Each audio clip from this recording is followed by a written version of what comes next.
Hello Yu-Gi-Oh players and welcome to Yu-Gi-Oh! Business Casual. I'm your host, the RJB0. We are finally getting to the last two videos of my Finding Your Ideal Deck Type video series. Once again, if you haven't seen the rest of the videos, I have made a playlist that will include this particular video that includes all the discussions that I have done so far on Finding Your Ideal Deck Type.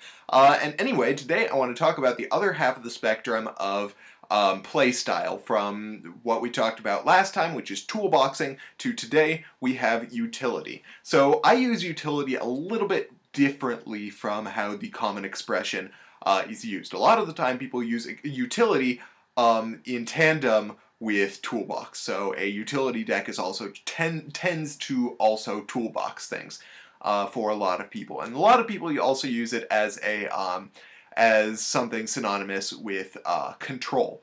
But today when I talk about utility, I talk about I talk about utility in the economic sense of the word, which means getting the most out of a particular item. So a utility deck, instead of focusing on producing new resources, focuses more on effectively and efficiently using the resources that it has available, visible resources that you see in your hand. It doesn't try to open up the deck or the graveyard to gain new resources. Rather, it sees what it has in its hand and makes the best use of what it has there. A couple of characteristics of utility decks: they actually tend to get a pretty bad rep. And the reason is because a lot of people think A, they're autopilot, and B, they're boring. Because A, they're autopilot, and B, they're boring. That was coolly alphabetical. Anyway, so a lot of people say that they're autopilot and boring, and the reason is this is similar to card-based decks that are less combo dependent, is because they seem less complex to run on their face. A good example of a utility deck is Dino Rabbit. A lot of people got really bored playing against Dino Rabbit because it didn't really look like a whole lot was happening, and a lot of people said that Dino Rabbit was autopilot. Because you didn't have to get new resources. There weren't many decisions as to which cards to get when out of your deck or out of your graveyard. There wasn't a whole lot of decision making when it came to what to make out of your extra deck, and a lot of people translate that into being autopilot. Into, if you don't have to come up with a diverse move set, then naturally the deck is easy to run and easy to win with. And that isn't often the case. The case with utility decks. Most of the time they actually take a lot of skill to use.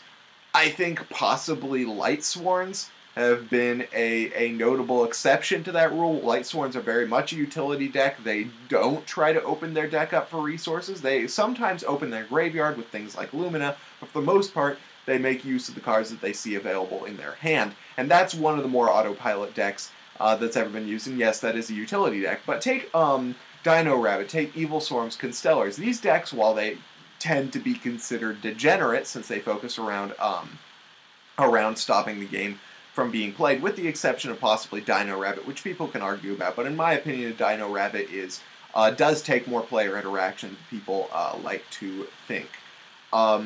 So in the case of Dino Rabbit, it actually takes a lot of skill to run. It's nowhere near being autopilot, and it's because you have to make decisions about resources you have available that are better, and you have to think more ahead. It's more like playing chess rather than playing, I can't think of a game that works for this analogy anyway, it's like playing chess. You have to be able to think ahead of your opponent in order to make the best use of the resources you have. This is one of the reasons why I like Chain Beat so much, is because it really improves my skill as a player.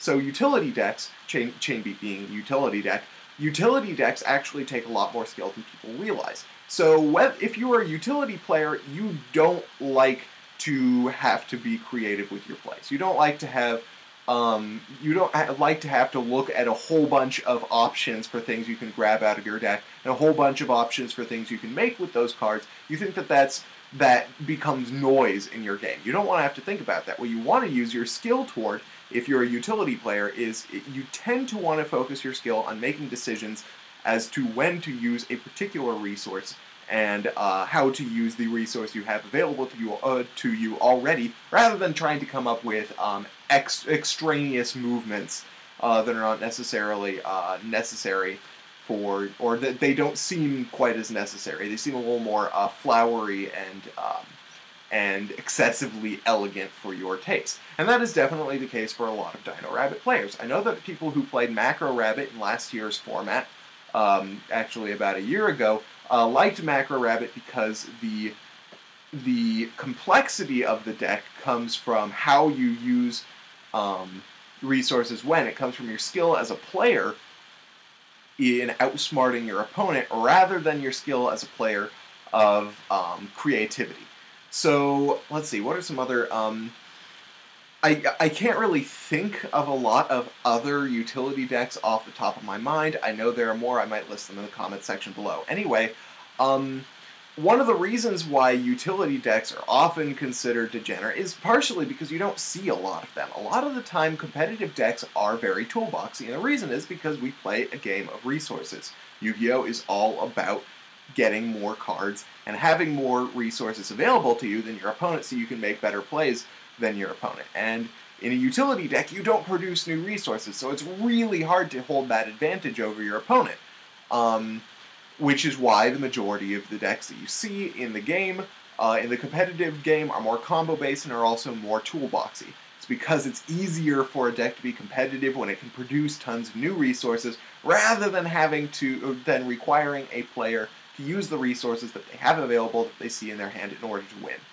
So, let me know if you have any questions or comments in the comment section below, of course, about utility decks. Meanwhile, I hope you guys liked this video. If you did, hit that thumbs up button. If you didn't, let me know why in the comment section below. And then, of course, subscribe for more decks discussion, analysis, and general Yu-Gi-Oh! Shenanigans. Meanwhile, I'm your host, the RJB0. Thank you for watching Yu-Gi-Oh! and Business Casual, and I got a jet. See you guys.